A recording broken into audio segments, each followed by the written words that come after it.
Koe sing paling ngerti marang kahanane ati.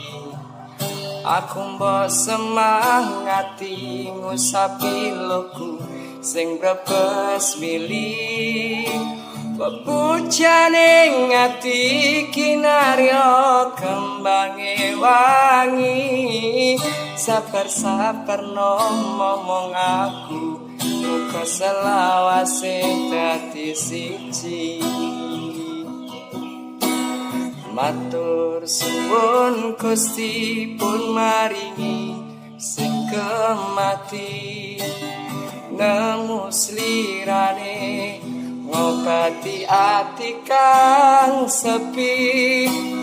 Matur suwun Gusti pun maringi sing kemati.